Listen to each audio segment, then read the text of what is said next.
We have the finest and the strongest military in the world, and we intend to keep it that way. We are probably the leader in development and technology, and we will remain the leader. We do not expect ever to be a second world power or a third world power. We are the leader of the world in every force: Navy, Air Force, Army, Marine Corps. We have the most effective military today, worldwide, hands down, bar none.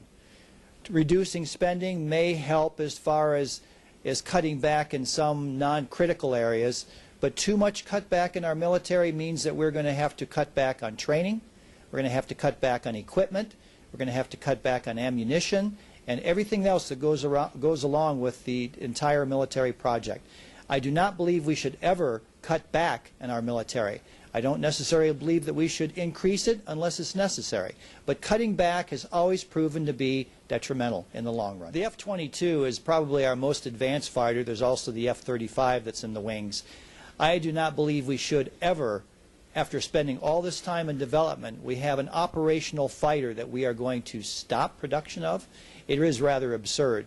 We're going to need this tactical fighter for the next 20, 30, 40 years.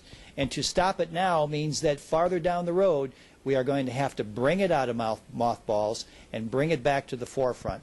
Every time we have cut back on our military, we have found 10 years, 20 years down the road that it was a big mistake. Being a veteran myself and as a one-striper, an E1 all the way up through E5, which is a staff sergeant in the Air Force long ago, I have survived on peanut butter and jelly. I know what it's like to scrimp and save. And although I never had to go on food stamps, I understand that some of our servicemen and their families have even sought that relief out.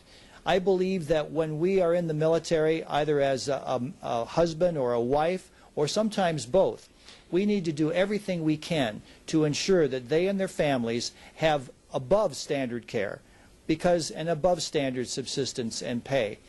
And in most cases we do have that. It's pretty rare, I would think, right now today that we are experiencing individual cases where we are borderline poverty. But I'm sure it does happen. Anytime you have a military force as large as ours, you are going to have the full range of the spectrum.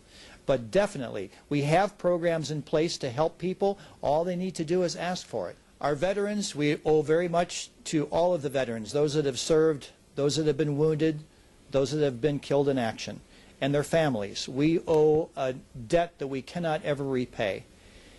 The best we can do is to provide for them and their care and the care of their families in every way we possibly can.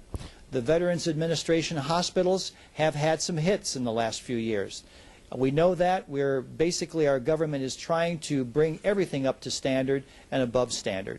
I believe we should focus on these because all of our servicemen and women that have been injured and require hospitalization deserve the very finest care this world can offer.